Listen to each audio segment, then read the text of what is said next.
Hello दोस्तों, welcome to my channel Ayesha ma'am's S M classes. आज इस वीडियो में हम बात करने वाले हैं और हाँ, ये स्पेशली वीडियो उन माओं के लिए होने वाला है जिसके बच्चे टॉडलर एज में आते हैं, यानी 1.5 से 3 साल के बच्चों के लिए ये वीडियो होने वाला है। 1.5 से 3 साल के बच्चों तुरंत लिखने के लिए मजबूर नहीं करना चाहिए। तो स्पेशली ये वीडियो टॉडलर्स के लिखने की प्रैक्टिस के रिलेटेड होने वाला है। तो जैसे कि हमें पता है, टॉडलर हम उन बच्चों को कहते हैं जिसकी उम्र 1.5 से 3 साल तक होती है। इस एज में बच्चे अलग अलग स्किल्स डेवलप्स करने लगते हैं। 1.5 से 3 साल के बच्चों तुरंत लिखने के लिए मजबूर नहीं करना चाहिए। इस एज में उनके मोटर स्किल्स डेवलपमेंट, ऑब्जर्वेशन और लैंग्वेज अंडरस्टैंडिंग ज्यादा इंपॉर्टेंट है। उनके मोटर स्किल्स पर काम करना, उन्हें डायरेक्टली ABCD मत लिखाओ, उसके बजाय मोटर स्किल्स यानी क्रेयॉन से स्क्रिबलिंग कराना, कंट्रोल्ड स्क्रिबलिंग कराना। आप उनको अलग अलग शेप्स में क्रेयॉन से या कोई भी स्केच पेन से स्क्रिबलिंग करने दे सकते हैं। उन्हें उनकी मर्ज़ी के हिसाब से उस पर स्क्रैचेस करने दे सकते हैं या स्क्रिबल करने दे सकते हैं। जैसे पेन से स्क्रिबल करना, उन्हें पेन से स्क्रिबल करने दो।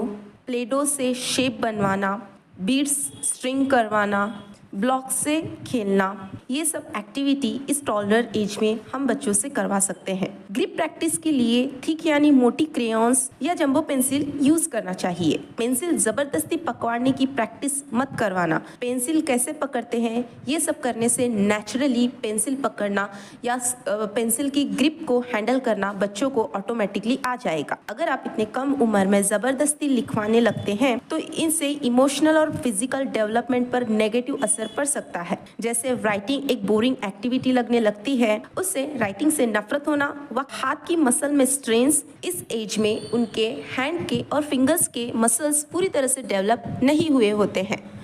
जबरदस्ती लिखवाने से finger pain, wrist strain, pencil पकड़ने में दिक्कत हो सकता है और ना लिखने की वजह से कॉन्फिडेंस लो हो सकता है, एंग्जाइटी डेवलप हो सकती है, क्रिएटिविटी जैसे drawing, imaginative play, free expression बंद हो सकता है और लैंग्वेज और स्पीच डेवलपमेंट स्लो हो सकता है। तो लिखने के लिए ज़बरदस्ती नहीं बल्कि प्लेफुल वे में सिखाना चाहिए। घर में ज़्यादातर माँ ही अपने बच्चों की स्टडी लेते हैं, तो माँओं को थोड़ा केयरफुली करना चाहिए। कुछ माएँ ऐसे ओवरली बच्चों को फोर्सफुली पढ़ाते हैं, जैसे वो छोटा बच्चा अभी सीधा बोर्ड की एग्ज़ाम में जाने वाला है, उनको मारती है, दूसरे बच्चों के साथ कंपेयर करती हैं, डांटती हैं, चिड़चिड़ापन करती हैं और सारा घर का दिन भर का फ्रस्ट्रेशन बच्चों के पढ़ाई के वक्त उन पर निकलता है। ओवरली हाइपर होके पढ़ाती है।